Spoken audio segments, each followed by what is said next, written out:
नमस्कार दोस्तों। न्यूट्रल लोगों का चेहरा मीडिया के अंदर या सोशल मीडिया के अंदर अब आपको देखने को नहीं मिल रहा होगा जब झारखंड के अंदर प्रोटेस्ट हो रहे हैं। तो मैं एज अ न्यूट्रल पर्सन जो हमेशा कहती हूँ कि मैं किसी पॉलिटिकल पार्टी के साइड नहीं हूँ बल्कि एक मुद्दे के साथ हूँ जो हमारे देश को बेहतर बनाए। और उनमें से इस समय चर्चा में है झारखंड के अंदर हो रहे स्टूडेंट प्रोटेस्ट। बहुत सारे लोग इसको फेक का दर्जा भी दे रहे हैं क्योंकि यहाँ पे कोई इलीगल तरीके से पार्लियामेंट नहीं भाग रहा, किसी प्रकार से उल्टे सीधे किसी रिलीजन को टारगेट करते हुए नारे नहीं लग रहे, कोई जुनैद भाई अपना स्टॉल लगा के दसियों लाख खर्च करके हजारों लोगों को नहीं खिला रहे, कोई गाली गलौज नहीं हो रही है। और स्पेशली इनके लीडर्स ये बात कहते हैं कि यहाँ पे आजादी का नारा ना लगाएं, हम आजादी मांगने नहीं एजुकेशन मांगने बैठे हैं। लेकिन करे तो करे क्या जाए, लोगों को तो चिंता इस बात से ही है ना कि भाई हमारे यहाँ मेन तो है कि एक सत्य खिलाफ जब बात होगी तभी इस बात को मानेंगे। तो सारे लोग जो है वो एक तरह से अंधभक्त बन जाते हैं। ठीक है, आइए डिटेल से चर्चा करते हैं दोस्तों। क्योंकि हमें देश का विकास चाहिए, देश में कोई भी सरकार हो विकास चाहिए तो हर मुद्दे को उठाना एक अच्छे टीचर का काम है। तो चैनल को सब्सक्राइब कर लो और आओ बात करते हैं। आपको मिलवाती हूँ मैं सोनम वांगचुक 2.0 से। कौन है देवेंद्र नाथ महतो जो बैठ गए हैं स्ट्राइक पे, क्या है इनका इतिहास, क्या इन्होंने ऐसा किया है, साथ ही साथ क्या चल रहा है जे झारखंड के अंदर जो स्टूडेंट्स खड़े हो रहे हैं और उनकी क्या डिमांड्स हैं, डिटेल से चर्चा करूंगी। हजारों वीडियोस सामने आते हैं, इनमें से एक वीडियो तो मुझे बहुत अच्छा लगा। पीसफुल प्रोटेस्ट चल रहा था, बिल्कुल शांति से सारा आंदोलन हो रहा था। और उसमें एक झुंड जो है वो चिल्लाने लगता है आजादी आजादी। तो वहां का जो नेता है वो ये नहीं कहता कि हाँ सही कह रहे हो हमें आजादी चाहिए, है ना। इस तरीके की चीजें करने के बजाय वो कहता है कि हम यहाँ आजादी मांगने नहीं बैठे हैं, हम एक मुद्दे को एजुकेशन के मुद्दे को लेके बैठे हैं। तो इस वजह से दोगली चाल ना चली जाए, बहुत अच्छी बातें हैं। सड़कों पे एक दो नहीं हजारों स्टूडेंट्स हैं, मशाल लिए हैं, बहुत सारी चीजें हैं। और यहाँ पे एक चेहरा एक नाम निकल के आता है, देवेंद्र नाथ महतो का। ये व्यक्ति जो कि आज सोनम वांगचुक की तरह ही बैठे हैं स्ट्राइक पे। अच्छा, हंगर स्ट्राइक पे सोनम वांगचुक की भी अब लोग चुस्कियां लेना शुरू कर दे रहे हैं, मतलब अलग ही बात है। देश के विकास के बारे में वो बात करते हैं, वो जैसे ही बात करते हैं अच्छी रेल के बारे में, वो जैसे ही बात करते हैं किसी एक अच्छी सराहने के बारे में, तो देश की लोग नहीं सुन पा रहे, इतना पॉलिटिक्स में नेगेटिविटी में आ गए। उन्हें खुद आके सामने कहना पड़ा कि भैया देश का विकास बीजेपी का विकास नहीं है। सही बातें सरकार की सराहो भी, गलत बातें हटाओ भी, लेकिन नहीं, लोग सिर्फ और सिर्फ इस समय चमचा और अंधभक्त की लड़ाई में देश की बैंड बजा रहे हैं। एनीवेज, यहाँ पे आप देख सकते हो इनकी चर्चा बहुत ज्यादा आ गई है। हर तरफ खबरें बनना शुरू हो जाती हैं कि रांची के जंतर मंतर मूवमेंट चल रहा है और आज 6वां दिन आ गया है।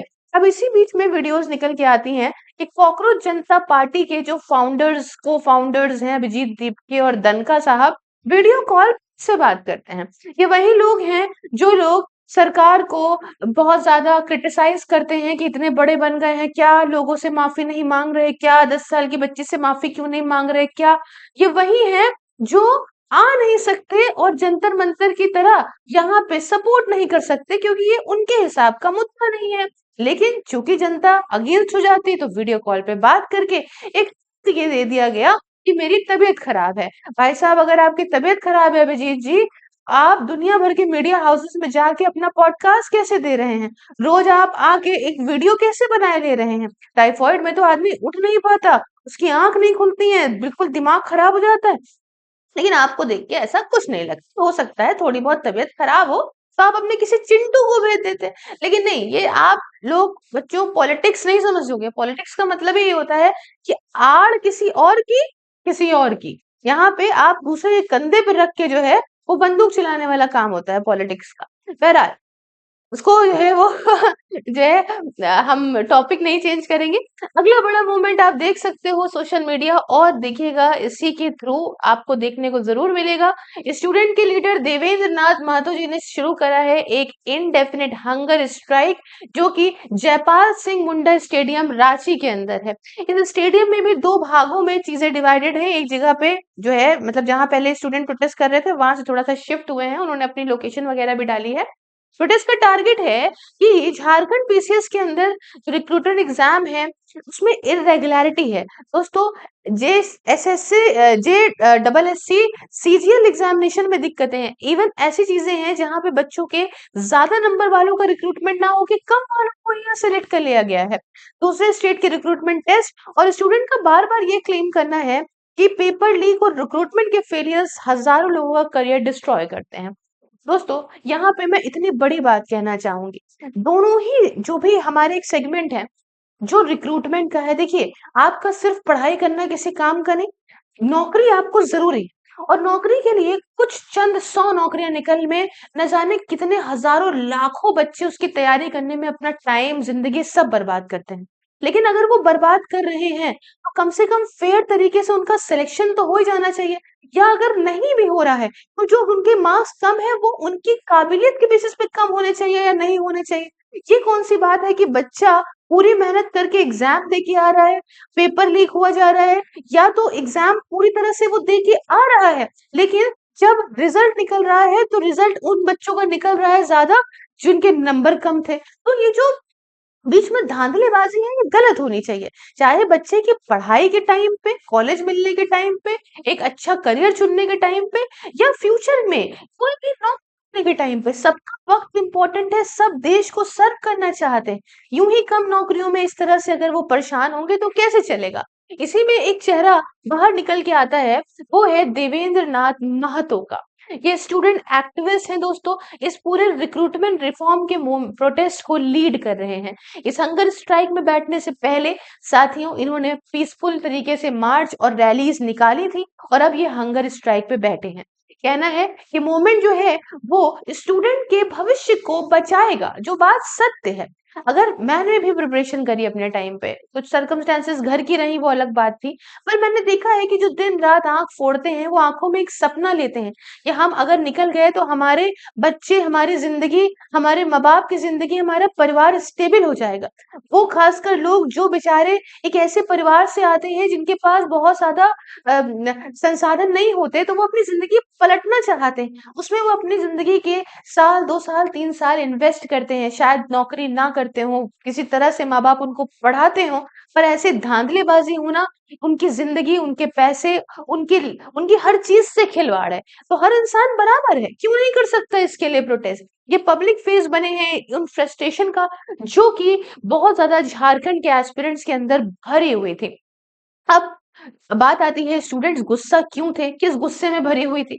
देखिए प्रोटेस्टर्स के हिसाब से बहुत सारे रिक्रूटमेंट एग्जाम के अंदर कंट्रोवर्सीज देखने को मिली हैं। जैसे कि आपने देखा है वैकेंसी निकलती है तो कई सारे टाइम निकल आती है, रिजल्ट निकलता है तो एग्जाम के बाद रिजल्ट ही नहीं निकल रहा है साल साल भर। तो वो क्या, अच्छा उसकी एज, फिर आगे आने वाले टाइम पे उसकी एज जो है वो ज्यादा हो जाती है अगर आप इतना डिले करते हो। या तो फिर भाई आप ये सोचो कि हर एक साल में अगर एग्जाम हो रहा है तो उसकी एज वही पर्टिकुलर चल रही है, लेकिन 1 साल का टाइम देके आप 3-3 साल बाद उसका रिजल्ट फाइनल निकाल रहे हो तो नेक्स्ट पेपर भरने के लिए उसकी एज से वो हो सकता है बढ़ गया हो।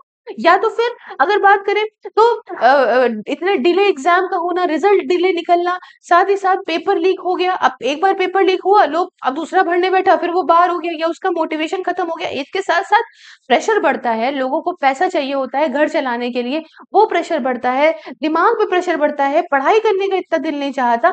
तो ये सब इश्यूज है। ओएमआर शीट जो होती है उससे रिलेटेड बहुत सारे इश्यूज हैं, अकाउंटेबिलिटी कोई लेने को तैयार ही नहीं है।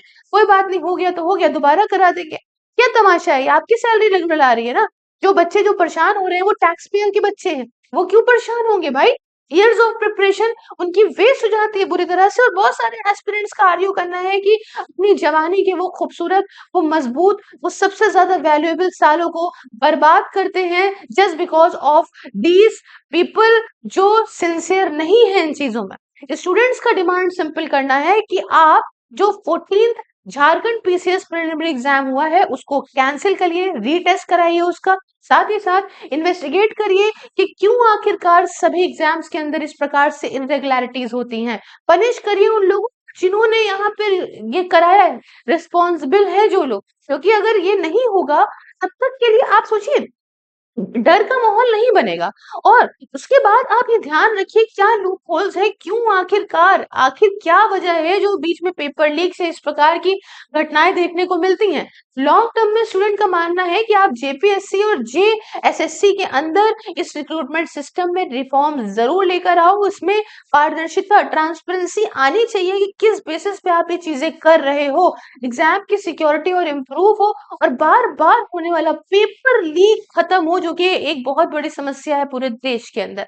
उसी बीच मैं आपको बताती हूँ कि अब जब प्रेशर बढ़ने लगा सीजेपी पे कि अब तो कॉकरोच जनता पार्टी बन गई है ना, असल में वो लोग बेरोजगारों की टोली थी। अब उन्होंने आपस में खुद ही बताया कि इतनी देर में एक स्टेटमेंट लिया हमने, आपका नैरेटिव उठाया और हमने ये प्रोटेस्ट शुरू कर दिया। तो वो इतनी जल्दी चीजों को खत्म नहीं करना चाहते हैं, क्योंकि वो पॉलिटिक्स की तरफ जा रहे हैं, प्रधानमंत्री से लेके और जगहों पे वो बहुत ज्यादा उसको टारगेट कर रहे हैं। करें भी क्यों ना भाई, फेसबुक से, यूट्यूब से पे आउट बनता है, एक अच्छा लाखों डॉलर बन सकते हैं अगर इतनी भारी मात्रा में आपको लोग देख रहे हैं तो अगर इस प्रकार से पे आउट बनेगा तो उनको नौकरी करने की जरूरत ही नहीं है। लेकिन अब जनता भी तो उनसे कह रही है कि आप अगर जंतर मंतर पे इतना आगे बढ़ के आए थे और जनता के लिए, बच्चों के लिए ही ये प्रोटेस्ट था, तो आप झारखंड के बच्चों के साथ क्यों नहीं खड़े हैं। तो ये दोनों लोग मिलके, डंका और अभिजीत, वीडियो कॉल पे बात कर लेते हैं इन लोगों से और कहते हैं हम आपके साथ खड़े हैं, और एक कॉपी पेस्ट करा हुआ स्टेटमेंट अपने ट्विटर हैंडल वगैरह पे डाल देते हैं, क्योंकि इस सब में क्यों पड़े, यहाँ सरकार तो बीजेपी की नहीं है।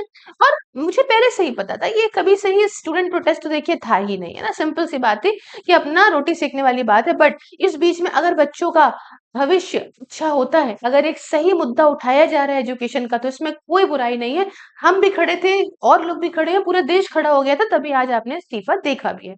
बहरहाल, उन्होंने ये बात कही कि भाई मेरी तो तबीयत नहीं सही है, मैं इसलिए नहीं आ सकता हूँ। तो अगर आपकी तबीयत नहीं सही है तो आप और जगह पॉडकास्ट पे कैसे जा रहे हैं, और जगहों पे कैसे जा रहे हैं, आप अपनी वीडियोस कैसे बना रहे हैं। और लोग तो सही हैं जो सड़कों पे निकल रहे हैं, वो लोग आ सकते हैं, पर वो नहीं आएंगे। लेकिन एक जेन्युइन प्रोटेस्ट है जिसे हम सबको खड़ा होना चाहिए, जैसे कि हम सब खड़े थे जंतर मंतर पे। अच्छा, ये सोनम वांगचुक का 2.0 क्यों कहा जा रहा है, क्योंकि सेम तरह की hunger strike, youth centric issue इनका भी है, स्टूडेंट के फ्यूचर का सवाल इनको भी था, मॉरल प्रेशर सरकार पे डालना था और सेम ये भी डाल रहे हैं। पीसफुल प्रोटेस्ट वो भी कर रहे थे, पीसफुल प्रोटेस्ट यहाँ भी है। नेशनल, देश का अटेंशन वो भी चाहते थे, और ये चाहते हैं कि पब्लिक का अटेंशन हो, ताकि उन पब्लिक के बच्चों के साथ जो आज एक तरफ पढ़े हैं, पढ़ के निकल के जब नौकरी पाने की बारी आए तो उनके साथ किसी प्रकार से कोई गलती ना हो। साथ ही साथ जो ये बात चल रही थी कि खाना नहीं पहुंच रहा है, तो अब वीडियोस आना शुरू हो गई हैं। जो अन्य प्रकार के, ललन टॉप ने काफी वीडियोस डाली थी कि भिन्न भिन्न प्रकार के लोग अब खाना पहुंचा रहे हैं, यहाँ पे भी रैंडम दे रहे हैं, पर ये राइडर्स काफी कंफ्यूज हैं कि कहाँ प्रोवाइड करें, कि नेता वाले और बड़े वाले प्रोटेस्ट में चले जाएं कि स्टूडेंट वाले में चले जाएं। इस प्रकार से आना यहाँ पे खाना शुरू हो गया है। साथ ही दोस्तों, क्या ये एक नेशनल मूवमेंट स्टूडेंट्स का बन सकता है क्या? तो अगर बात बताएं तो रीजंस हैं कि कॉम्पिटिटिव एग्जाम जो है वो मिलियंस ऑफ बच्चों को, इतने बच्चे इसमें बैठते हैं, स्टेट जो कॉम्पिटिटिव एग्जाम्स है उसमें भी, स्टेट पीएससी में भी और यूपी पीएससी में भी सेम तरह की कंट्रोवर्सीज अगर बहुत सारे स्टेट से होना शुरू भी हो गई हैं, और सोशल मीडिया ये इसको और बढ़ावा दे सकता है। हंगर स्ट्राइक्स जब होती हैं तो और ज्यादा मीडिया का अटेंशन आता है कि कोई इंसान भूखा पड़ा है। अभी हाल फिलहाल भी एक व्यक्ति को उठा लिया गया था, वो भी 8 दिन तक भूखा रहा था। तो ये नेशन वाइड मूवमेंट बनेगा, ये डिपेंड करता है कि सरकार कितना रिस्पॉन्स करती है और पब्लिक कितना सपोर्ट करती है। आप कितना इसको सपोर्ट करते हैं हमें कमेंट में बताइएगा। साथियों, चैनल को सब्सक्राइब करके आप क्यूआर को स्कैन करके मेरे चैनल को डोनेट करने के साथ ज्वाइन कर सकते हैं वर्चुअल लाइब्रेरी मात्र 99 रुपीज में, जिसमें आप घर बैठ के जाड़ा गर्मी हो या बरसात किसी भी एग्जाम की तैयारी बहुत डिसिप्लिन तरीके से कर सकते हैं। इसके रिगार्डिंग आप व्हाट्सएप और टेलीग्राम पे मुझसे बात करिए। साथ ही दोस्तों, ये है वो नंबर जिस पे अगर आप बात करते हो तो आपको मिलेगा 20% तक का डिस्काउंट किसी भी प्रकार से एसआईपी, इन्वेस्टमेंट या इंश्योरेंस लेने पे। और ये है सभी सोशल मीडिया का नंबर जो आप कमेंट इंक्लूडिंग व्हाट्सएप डिस्क्रिप्शन में मुझे फॉलो करिए और ज्वाइन करिए मेंबरशिप को। और हाँ, वहां पे कोटक महिंद्रा में सिर्फ आईएएस कोड बताना मत भूलिएगा। मिलते हैं नेक्स्ट वीडियो में किसी नए और बहुत इंटरेस्टिंग टॉपिक के साथ। तब तक के लिए जय हिंद, जय भारत।